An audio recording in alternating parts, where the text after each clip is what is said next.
Garçon Gigi, spécial Money Over Pleasure, un autre dimanche dans la charmante ville de Nova Kakovka, dans sa banlieue, dans sa banlieue ouest. Et je suis un grand axe routier, voilà, qui mène à la ville portuaire de San Pedro qu'on a ici derrière nous là.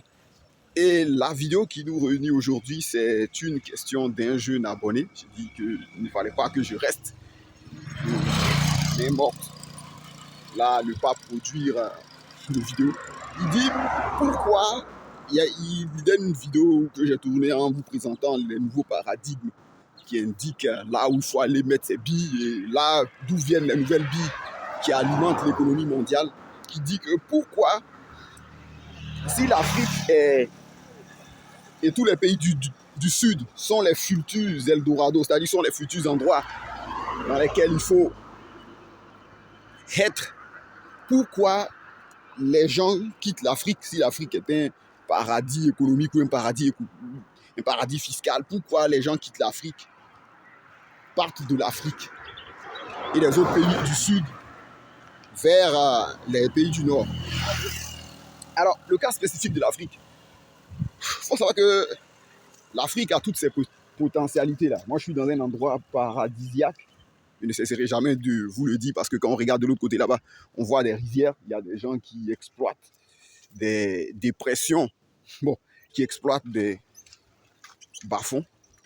Mais malheureusement, ces bas-fonds-là sont exploités de façon artisanale. Ça veut dire qu'il y a beaucoup de choses à faire en Afrique. Mais ce qui manque et qui fait que les gens s'en vont parfois découragés, c'est ce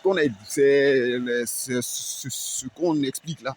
Ce sont les mesures structurantes. J'avais déjà expliqué un cas ici, il n'y a pas longtemps de cela. J'ai dit que quand vous fondez une société aux États-Unis, automatiquement là, vous avez droit à un certain nombre de choses, à des aides, c'est-à-dire l'État, la région, la ville, tout ça doit vous aider à vous faire des dents, c'est-à-dire à faire survivre votre entreprise. De même que c'est qu'il y a des conditions ou bien c'est qu'il y a des mesures incitatives qui permettent aux gens de s'épanouir, de prospérer et de devenir plus tard le futur champion. Ce sont les éléments qui manquent en Afrique. Mais cela ne signifie pas que, parce que ça manque, l'Afrique n'est pas le paradis. Voilà. Parce que ça manque, l'Afrique n'est pas le paradis. Et généralement même, il y a certains qui préfèrent aller, je suis sur les abords du Sassandra, du fleuve Sassandra, sur un bras du nouveau Sassandra.